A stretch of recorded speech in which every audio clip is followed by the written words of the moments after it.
Kedua, orang Sunda suku terkecil yang murtad, target mereka di sana. Makanya mereka injar apa? Sukabumi, Cianjur, Ciamis. Saya sampai Sukabumi Selatan, Pak. Sudah berdiri sekarang Lembah Karmel, pusat Katolik terbesar di Asia. Saya sudah masuk itu. Masuk di stop. Bapak saha, abdi mas itu orang. Dari mana? Dari Jakarta. Dengar situ orang, dikiranya saya pendeta. Bebas masuk. Kita bawa ini. Badai ke mana? Saya bilang, badai ke luhur. Sabar orang, tilu orang. Saya bilang, dari mana tuh Pak? Abdi mah dari Jakarta. Mendengar situ orang, oh bangga. Abdi ke luhur, Bapak tahu itu. Bukan Jatiluhur Pak, ke luhur, naik ke atas gitu ya. Sampai di sana, subhanallah. Sudah selesai gereja katedral, gereja besar, lebih besar dari gereja katedral. Disitulah saya tanya, berapa banyak Sunda yang dimurtadkan? Lengkap foto-foto dokumen saya simpan. Terbang saya ke Palembang Pak, berdiri lagi di sana, hanya 7 km dari Unsri, Universitas Sriwijaya, Sekolah Alkitab Palembang, seluas 15 hektar. Bapak dari mana? Dari Jakarta. Oh iya, Bapak Situmorang. Pimpinannya ternyata seorang Batak juga, Sinaga. Saya tanya, udah berapa lama berdiri? Udah 15 tahun. Oh iya, udah banyak yang orang masuk Kristen. Oh luar biasa Pak. Yang kita incar dari teknik fakultas, itulah saya dapat. Dari teknik ke dokter. Oh iya. Oh bagus, di hati saya, dalam hati saya panas ini. Gimana bagus hati panas? Oh bagus. Saya tanya, daerah mana yang mau dimurtadkan? Kami memfokus di 4 provinsi. Lampung, Jambi, Sumsel, Bengkulu. Sudah berhasil. Bengkulu Utara sudah satu desa masuk Kristen. Saya ketemu alhamdulillah tokoh Bengkulu di Jakarta. Saya ngomong serius, Pak tolong ya Pak hati-hati. Bengkulu salah satu daerah yang akan dimurtadkan di Sumatera sebagian selatan, Sumbaksel.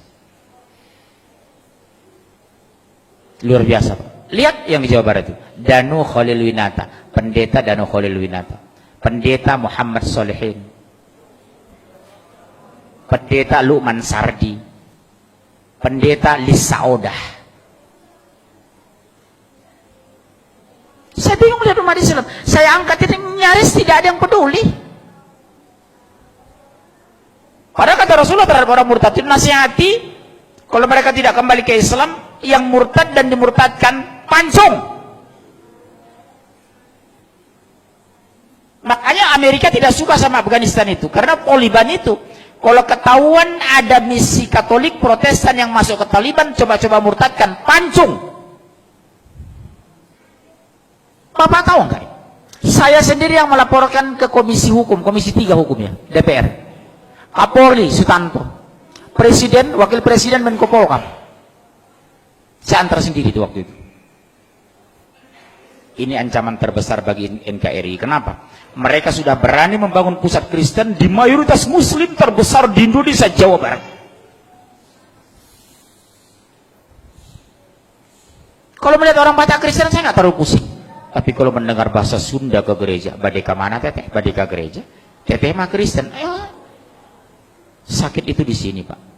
Ini persoalan agama. Tapi abdi bingung, orang mah sadarnya cicing wae di ditu. Cicing Pak, cicing wae. Hati-hati loh Bapak orang Jawa Barat di sini. Peringatan besar Pak. Cianjur, Sukabumi, Ciamis. Saya keliling di 3 kabupaten ini. Kenapa Pak? Negara tidak pernah campur tangan ketika rakyatnya murtad. Yang kedua, demokrasi dan HAM dijadikan landasan melindungi pemurtadan. Betul? Bahkan zaman Pak SBY, orang murtad jadi menteri. Siapa? Menteri Kesehatan, Napsi Amboy. Itu adiknya Profesor Dr. Hasan Walinono, mantan Dirjen Pendidikan Tinggi. Saya udah sampai ke kampungnya Pak di Sengkang itu. Dr. Napsi Amboy. Itu Muslim Pak. Masuk Kristen. Dia itu sama-sama saya di PBHMI. Senior saya beliau itu. Nikah dengan Gubernur NTT, Emboy, masuk Kristen. Masih saudara dengan Nurdin Khalid beliau itu, dari Sengkang beliau.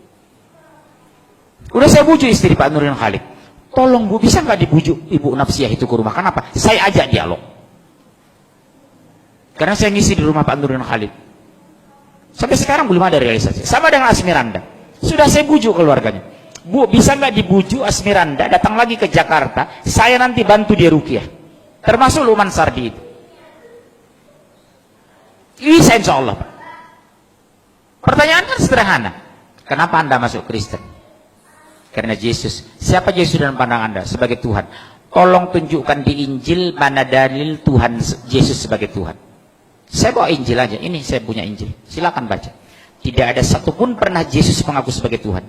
Tidak pernah Yesus minta disembah sebagai Tuhan.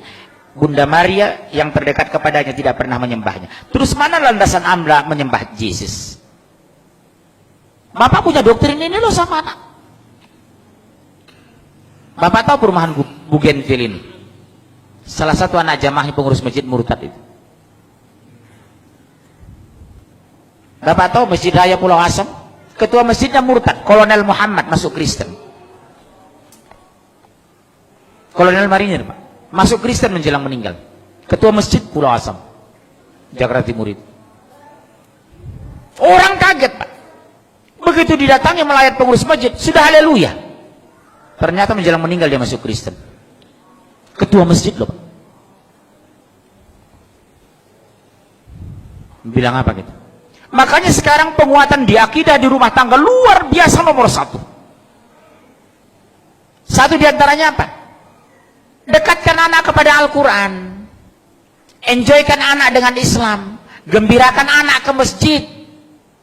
Jadikan masjid pusat pembinaan anak Islam. Sekarang maaf. Begitu seriusnya kita di sini orang tua. Jujur, kemana anak-anak muda kita? Kenapa tidak hadir di sini? Jujur, ayo. Kalau saya paksa ke masjid ikut saya. Subuh itu anak-anak kecil saya bangun itu jam 4. Bangunnya nak, kita ke masjid ya nak, bangun nak, bangun. Nanti kalau terlalu capek kamu, habis dari masjid tidur ya nak. Tolong jawab ayah lo nak. 1 menit pun ayah tidak bisa masukkan kamu ke surga lo nak, demi Allah. 1 detik pun ayah tidak bisa mengeluarkan kamu dari neraka. Yang membuat kamu masuk surga kalau Allah ridho sama kamu lo nak, demi Allah nak. Doktrin saya seperti itu. Ke masjidnya anak, bujuk anak ke masjid, banguni dengan kelembutan. Sekarang mas, maaf Pak, berapa banyak, maaf, masih ada waktu ini, demi Allah Bu, berapa banyak kita bangga anak kita pintar matematika tapi tidak bisa baca Al-Quran. Berapa banyak alumni S2 dari Jerman tidak bisa mensolat jenazah. Betapa indahnya di hari kematian kita, imam jenazah adalah anak kandung kita. Di hari kematian kita, ungkapannya itu anak kandung kita, bukan orang lain.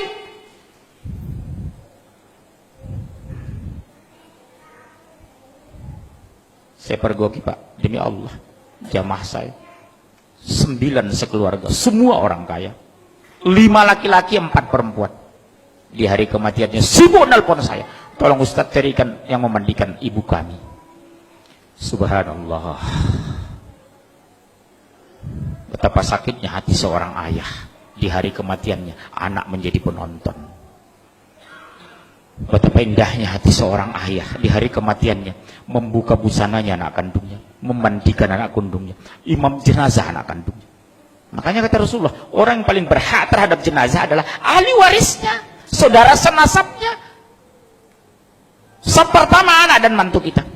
Sab kedua saudara sepupu kita, sab ketiga tetangga kita, sab keempat teman kerja. Jangan kita merapat ke depan yang bukan hubungan darah dengan jenazah. Makanya saya kalau masuk jenazah ke masjid, Pak mau jadi imam? No. Ada anak kandung nggak? Maaf ya Pak, nggak ada. Saudara kandung ada nggak? Sepupunya nggak? Dia lebih berkewajiban dari saya Pak. Bukan saya nggak mau jadi imam jenazah.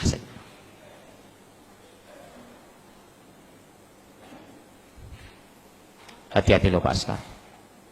Silahkan S2 ke Jerman, S3 Swedia, tapi basic agama harus kuat. Apa yang kita banggakan nanti di hari kematian kita Pak? Anak menonton jenazah kita, subhanallah.